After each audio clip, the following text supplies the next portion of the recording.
start of a new day. The river was frozen, and the view from Anita's window was reliably gray. When her eyes opened, she found herself snug like a baby, as if tightly curled around the spool of some dream she could neither remember nor let go, her head buried in her breast, her arms around her knees. She took 2 or 3 deep breaths to broaden herself, and was grateful she had not woken up coughing during the night. The new herbs from Inga, whom she called her infallible witch, were doing their job. Slowly, she unwound and stared at the ceiling. She wondered if she had closed the bath tap completely before going to bed, and reached her hand to the floor to check for any flooding. Reassured, she gently yawned, sat up, and shook her head. She closed her eyes again. "Many sweet returns, Anita, and happy fucking Valentine's Day," she said, acknowledging the cruel game of fate that, ever since she was an adolescent, had made her wish her birthday could be forever scraped off the calendar. Then she grinned at her fat, sleepy ginger cat. "Where's my breakfast in bed, Joshua?" Joshua wasn't the cat. The cat was called Whiskey. Joshua was a fantasy boyfriend she had created. "Tell me, is he German?" had been Ruth's first question. "No, Mother, he's American." "And is he one of us?" "Yes, Mother." "Oh, Motek, excellent. Is this a serious thing? When are we meeting him? What's his name? And please don't tell me he's also an artist."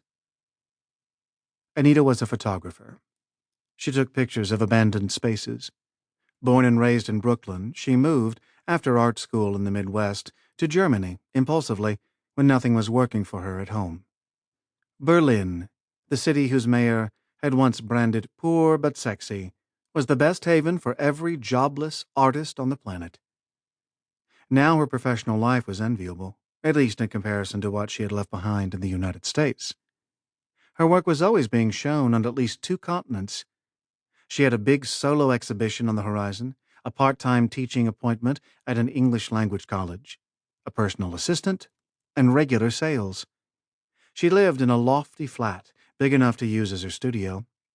She was regularly invited to parties, and she had time to visit galleries and museums for inspiration. She had money to travel, to eat out on weekends, and to buy herself a new handbag from time to time. All considered, there was nothing she needed to worry about. But even if she was able to see that for herself, it didn't count a dime when in the evenings all she had to cling to was the warmth of a pillow and Whiskey's fur. She had met a lot of people in her new city, in particular the crowd of expats from the art scene, and that was a good thing for her work.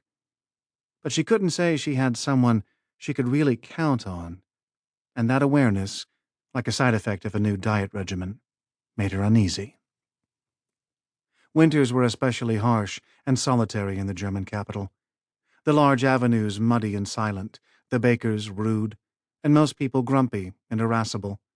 With luck, commuters on the U-Bahn might smile again, maybe, in mid-April.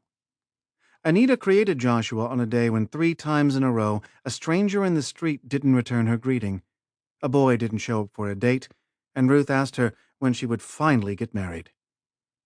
The invention of an imaginary companion helped her deal with her parents' insistent concerns about her still being single, but was also a way to mitigate her solitude and fantasize about what she wanted in a man. Occasionally she would use the lie with strangers, such as when she was the only single person at a dinner party. Like Whiskey, Joshua was a redhead. He had hazel eyes. He was tall and a sculptor, which meant he had large, mighty hands. He was calm and assertive, funny and a bit clumsy. Above all, Joshua was a partner in crime and the comfort Anita missed through the ups and downs of her daily life. She needed someone to tell her off if she spent too much time in front of a computer screen. Someone to sit her down at a table each time she ate while standing. A guy who would listen to her when she headed down a slope of negativity or ranted about a client who backed off a sale. She needed someone to remind her that fidgeting made her unattractive and that house fires are possible but rare. A guy who could laugh sweetly and take pictures of her while she danced naked to 1980s music videos, and he would make a mess in the kitchen every Saturday for pancakes or to bake her a birthday cake. A man she could improvise with, and on a whim book